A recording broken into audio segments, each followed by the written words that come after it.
Hello, friends. So I'm terrible at writing the missionary letter, so I thought, let's try a video. So here I am. I'm in the Dominican Republic today, the end of December, and I just was reflecting on what an amazing journey this has been.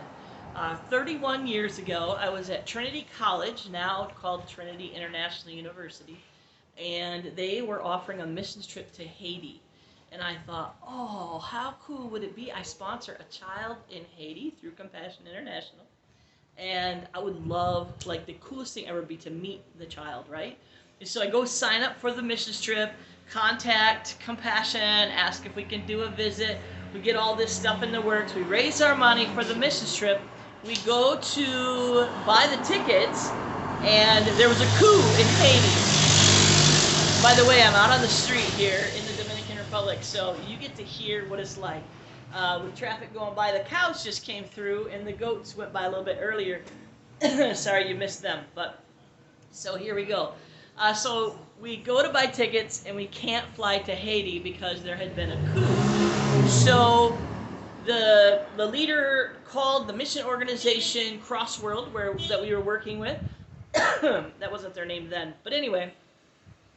They said, yeah, can't fly into Haiti. Can't go with this group, but we'll find you another group if you want. And we had raised the money, so we said sure. And then we got assigned to the Dominican Republic, and so I ended up coming to the Dominican Republic. Well, also in the meantime, before we came, my child, through Compassion, had been canceled. And I got a letter, would you like another child? So I called Compassion and said, can I get a child in the Dominican Republic? And I would love to meet him or her. So, yeah, they just gave me some kid, gave the missionaries contact. They set up for us to meet. You'll never believe it. But the child that I sponsored, Fallon, lived around the corner, like a block away from the missionaries that we stayed with. In the whole country, like, how is that even possible? So that just began a beautiful relationship with this little girl and the school that she was a part of. She was 4 at the time, and it was just wonderful. Well, over the years, the next year, the school wanted to send another trip down to the Dominican, but the trip leaders were no longer at the school, so they asked if I would lead the trip. I was working there then. And so I led the next trip down, and that happened every year. The 8 years that I was at Trinity, came down here to the Dominican Republic and said, hey, I'm going to be leaving. They said, still bring teams. So then when I did the youth center, every other year we would bring kids down. So just have a long relationship with the school that the little girl that I was at with. And so the school director and I would email back and forth. Well, I got an email one day that she was leaving the project, and it was very sad. And so I contacted Colorado Compassion and said, hey, can you get me another child? And so they're like, does a boy or girl? I said, doesn't matter. So they give me the name of this little boy, Stephen Abdiel Rodriguez Exigis Rodriguez. And so I email the school director and I say, I have a new child, this is his name, this is his number, tell him I can't wait to meet him someday, and that I love him already, and I'm praying for him. And he emails me back, and he says, it's a miracle! And he says, it's a miracle. Stephen is Gumersindo's son. Well, Gumersindo is a pastor in the Dominican, and I had brought a group of middle school kids down from the Saranac Youth Center, and they wanted us to build a chapel. Well, there's no way a bunch of middle school kids are going to be able to do this. So this pastor, showed up every day with 3 college-age guys that he was mentoring, and those 4 men did all the physical labor of digging. All we got done was digging the foundation, tying rebar, and just digging and laying cement for this huge building that was a chapel. But I couldn't thank this man enough. I didn't speak much Spanish at the time. Well, I still don't. He is doing much better. At the time, he couldn't speak any English, and so we just would say, thank you, gracias, and appreciate it. So I'm so excited. So now my new sponsor child is Gumersindo's son. how cool that I can give back to him in that way.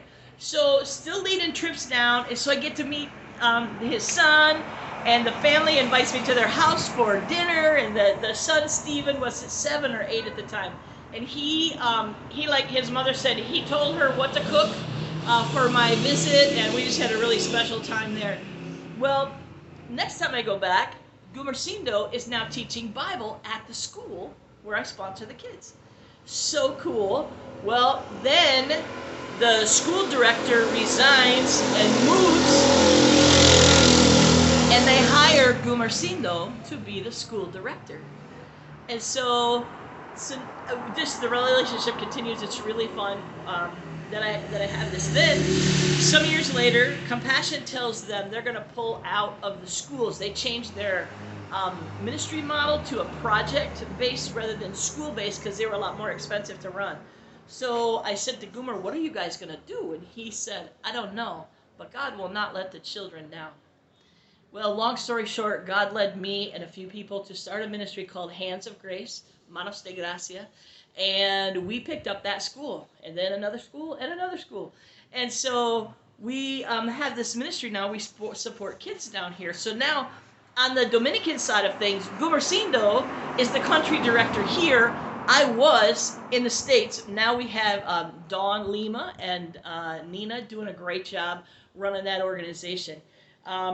So now we're like ministry partners. I'm watching this little boy grow up. He graduates. I go down, and I'm at his graduation. Well, guess what? He called me and said, I'm getting married.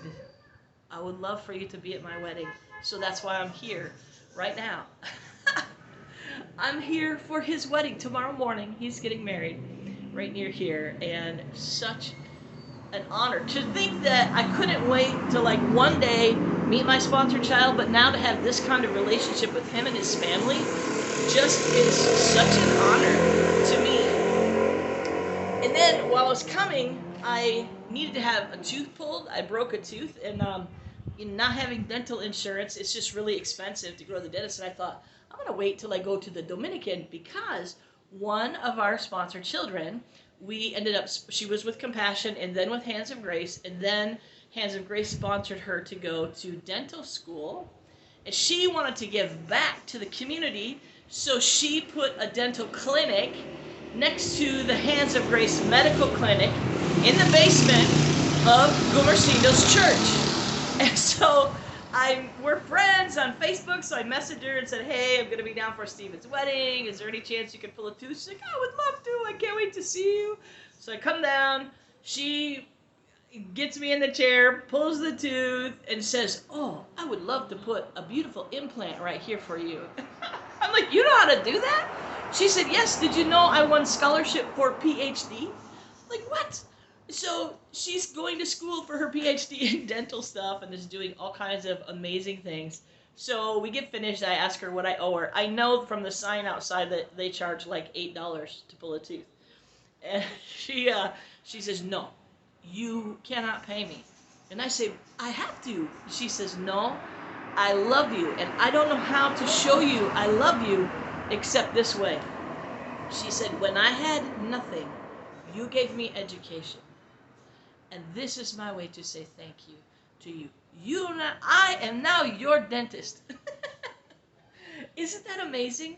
Another sponsored child. So just reaping the years of sowing down here in such a beautiful way. And I wanted to thank my sponsors.